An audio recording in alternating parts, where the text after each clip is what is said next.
మిత్రులారా అందరికీ నమస్తే. నేను గరిడేపల్లి సత్యనారాయణ, న్యూ లక్ష్య ఆర్గనైజేషన్.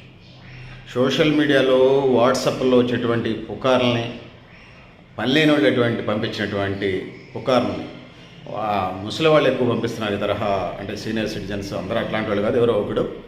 దానివల్ల ప్రజలు అప్రమత్తం పేరుతోని ఆయిల్ కొరత ఏర్పడినట్టుగా మనకు అర్థమవుతా ఉంది. అది నిజమా కాదా అనేది ఆలోచించరు.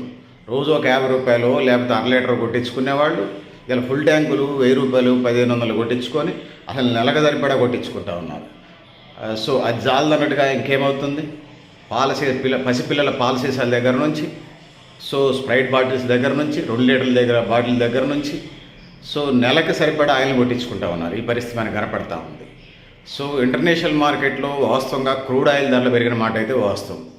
దానివల్ల కొంత సప్లై కొరత కంట్రోల్ చేస్తూ ఉన్నారు. సో దీన్ని ఆసరా చేసుకొని ప్రజలు అనేక రకాలైన అనుమానాలు, ఆందోళన, గందరగోళాలకు గురవుతూ ఉన్నారు. దీన్ని ఆసరా చేసుకుని కొంతమంది డీలర్స్ స్టాక్ ఏదైతే ఉందో ఉన్నటువంటి ఆయిల్, డీజిల్కి సంబంధించిన స్టాక్ని పెద్ద ఎత్తున క్యాచ్ చేసుకునే ప్రయత్నం చేస్తూ ఉన్నారు. ఇప్పుడు ఇక కస్టమర్లకు సంబంధించినప్పుడు క్యాన్లు, డ్రమ్ములు, ఇంట్లో ఉన్న వస్తువులన్నీ కూడా పెట్టుకొని వాటిని నింపేసుకునే పరిస్థితిలాగా తయారైంది. ఇక కొన్నిసార్లు అయితే చెప్పాల్సిన పని, కొన్నిసార్లు నో స్టాక్ బోర్డులు పెడతా ఉన్నారు. ఇంకొక వైపు గవర్నమెంట్ కావాల్సినంత స్టాక్ ఉంది అని చెప్తున్నావు కూడా ఆందోళన వద్దని ఎంత చెప్తున్నావు కానీ వినే పరిస్థితుల్లో లేరు. సో సోషల్ మీడియా వచ్చినటువంటి పుకార్లను ఆసరా చేసుకుని ఇట్లాంటి పరిస్థితి ఏర్పడతాం. పిల్లల పాల డబ్బాలను కూడా నింపుతూ ఉన్నారు. జనం నెలకు సరిపడా ఆయిల్, డీజిల్ కొనడం వల్ల ఇట్లాంటి పరిస్థితులు వచ్చినాయి. సో ఈ పరిస్థితులు అధిగమించాలి. సో అందుకోసం బాధ్యత గల పౌరునిగా పుకార్లను ఆపే ప్రయత్నం చేయండి. ఈ విషయం మీ ఫ్రెండ్స్తోని, మిత్రులతో డిస్కస్ చేసే ప్రయత్నం చేయండి. సో ఏదేమైనా ఇది ఎట్లున్నా కూడా కేంద్ర ప్రభుత్వం, దౌత్య విభాగాలు, అదేవిధంగా సో వేసవికాలం ఇప్పుడు సరే గ్యాస్ ప్రాబ్లం వచ్చినా కట్టెల పొయ్యిలు పెట్టుకో ఉన్నాం, రైస్ కుక్కర్లు కొనుక్కో ఉన్నాం, కరెంట్ స్టవ్లు కొనుక్కో ఉన్నాం, పప్పు వండే కుక్కర్లు కొనుక్కో అని చెప్పాం.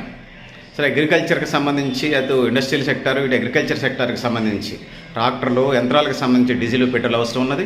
పెట్రోల్కి సంబంధించి 2 వీలర్ నుంచి 20 చక్రాల బండ్ల దాకా 2 వీలర్, 3 వీలర్, 4 వీలర్స్కి పెట్రోల్ భరిస్తున్నది. డీజిల్కి సంబంధించి వ్యవసాయ రంగానికి సంబంధించి ప్రధానమైనటువంటి ట్రాక్టర్లు, యంత్ర పరికరాలు, ఆధునిక పరికరాలు అన్నిటికి సంబంధించి పరిస్థితున్నది.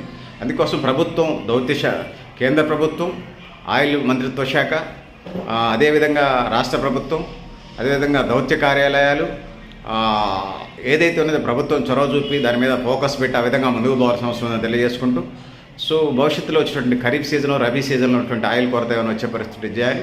160% విదేశాల మీద ఆధారపడుతున్నాం. ఇరాన్ ఎదురు వస్తే రష్యా దగ్గర తీసుకోవాలి, వాళ్ళు కాదంటే ఇంకోసారి తెచ్చుకోవాలి. ఎఫెక్ట్ దేశాలు చాలా ఉన్నాయి.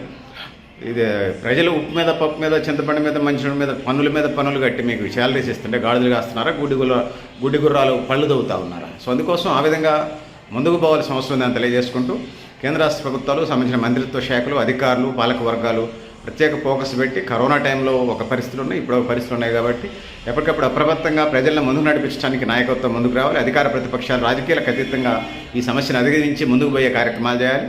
దేశం లోపల ఆయిల్, గ్యాస్, ఓఎన్జీసీ వాళ్ళు చేసేటువంటి ఇన్నోవేషన్స్ని ఇంకా మరింత స్ట్రెంథన్ చేసుకొని ముందుకు పోవాల్సిన అవసరం ఉందని తెలియజేసుకుంటూ, సో పెద్దలారా, మిత్రులారా, మీరు కూడా మీ అభిప్రాయాలు కామెంట్ బాక్స్ రాయడం తెలియజేస్తూ, నేను గరిడేపల్లి సత్యనారాయణ, న్యూ లక్ష్య ఆర్గనైజేషన్. థ్యాంక్ యూ అనాలి పెద్దలారా.